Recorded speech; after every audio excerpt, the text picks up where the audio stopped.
La historia de Autobuses de Oriente, ADO, es una de las más emblemáticas del autotransporte de pasajeros en México.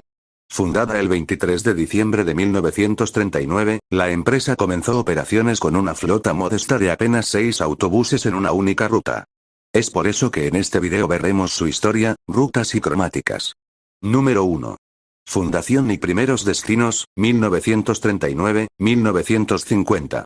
El viaje inaugural de ADO se realizó el 23 de diciembre de 1939 a las 23 horas, cubriendo la ruta México, DF, Puebla, Perote, Xalapa, Veracruz. Aquel primer trayecto tomaba más de 10 horas debido a las condiciones de las carreteras de la época. En las décadas de los 40 y 50, una vez consolidado el eje hacia la costa del Golfo, la empresa comenzó a internarse hacia el sur del estado de Veracruz y los valles centrales de Oaxaca. Expansión al sur de Veracruz. La red se extendió desde el puerto hacia Córdoba, Orizaba, San Andrés Tuxtla, Acayucán, Minatitlán y el puerto petrolero e industrial de Coatzacoalcos. Entrada a Oaxaca. Se abrió la ruta desde Puebla hacia Oaxaca de Juárez y la zona del istmo de Tehuantepec, Juchitán, Tehuantepec y Salina Cruz.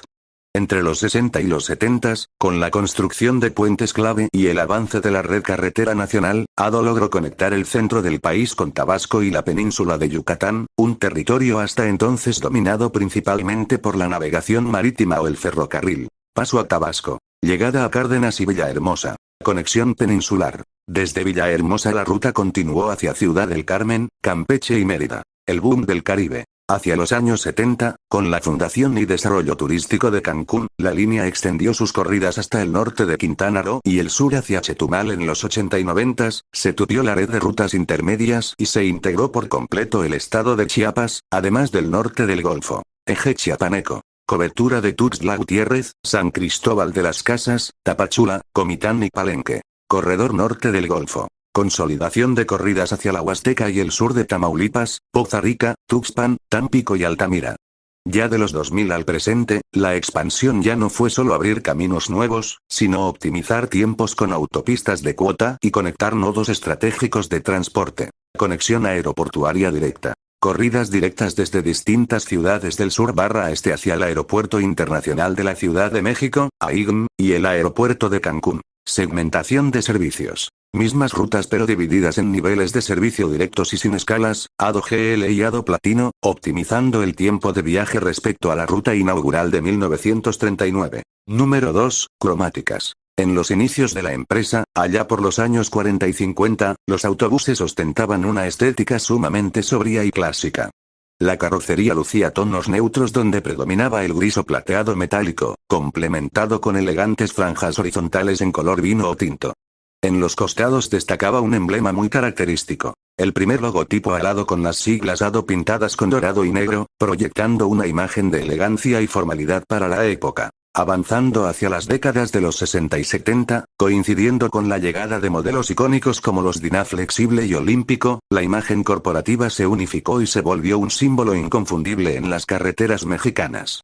El fondo gris claro o blanco eso se mantuvo como base, pero las franjas rojas y vino ganaron mayor dinamismo a lo largo de los costados del autobús, rematadas con el logotipo de las letras divididas por puntos, marcando la era dorada del transporte foráneo en el país. Llegando a los años 90, la empresa decidió dar un giro radical hacia la modernidad.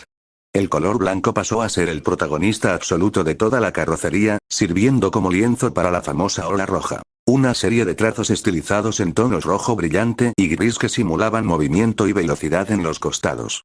En esta misma etapa se deshicieron de los puntos en la marca, pasando al logotipo de tipografía estilizada y cursiva en rojo que muchos recuerdan en modelos como los Dyna Avante o los primeros Marco Polo. Ya en la década de los 2000, con la incorporación de carrocerías europeas de última generación, la imagen gráfica se volvió más limpia y aerodinámica. El blanco impecable continuó como base, pero las ondas rojas se simplificaron en líneas más finas y estilizadas que acompañaban el contorno de las ventanas y la parte baja del autobús, adaptándose a la silueta de los nuevos chasis. En la era moderna, la marca dio otro cambio de impacto al invertir la paleta de colores por completo. El tradicional fondo blanco se sustituyó por un rojo intenso y encendido que cubre la totalidad de la carrocería. Sobre esta base roja resalta el logotipo ADO en un blanco puro y brillante, acompañado por trazos geométricos y líneas dinámicas en tonos plata o gris metálico. Es la identidad visual que vemos hoy en día en las autopistas, proyectando una imagen con mucha fuerza, visibilidad y dinamismo. Número 3. Autobuses. En los primeros años de operación, durante la década de los 40, la flota era modesta y artesanal. Se rodaba con pequeñas unidades International IB con capacidad para no más de 22 pasajeros.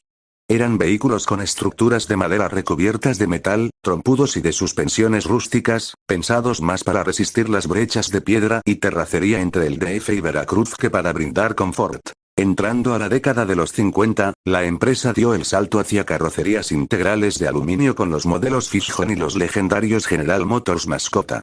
Estas unidades introdujeron una estética mucho más aerodinámica y una estructura de una sola pieza, mejorando drásticamente la estabilidad en curva y la comodidad en viajes largos. Para los años 60 y 70, dio inicio la época dorada de la industria nacional de la mano de Dyna.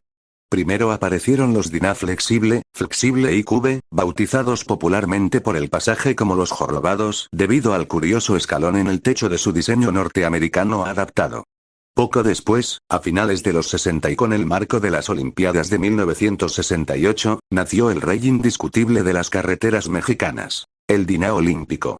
Con su característico motor Cummins V265 y su silueta robusta con ventanas panorámicas inclinadas, el Olímpico se convirtió en el estándar de oro de ADO durante más de 2 décadas. Con la llegada de la década de los 80 y 90, la tecnología evolucionó para dar paso a autobuses con aire acondicionado de alto rendimiento, sanitarios a bordo y monitores de video.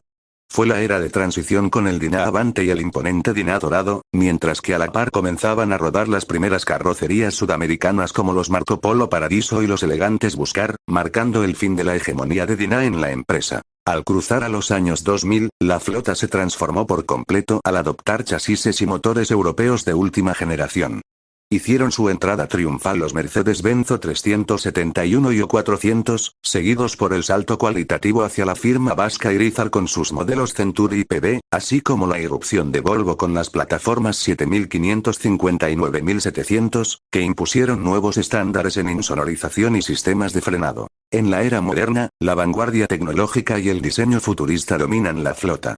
Hoy en día, los caminos del sur y sureste son recorridos principalmente por las impresionantes unidades Irizar i8 y los refinados Volvo 9800.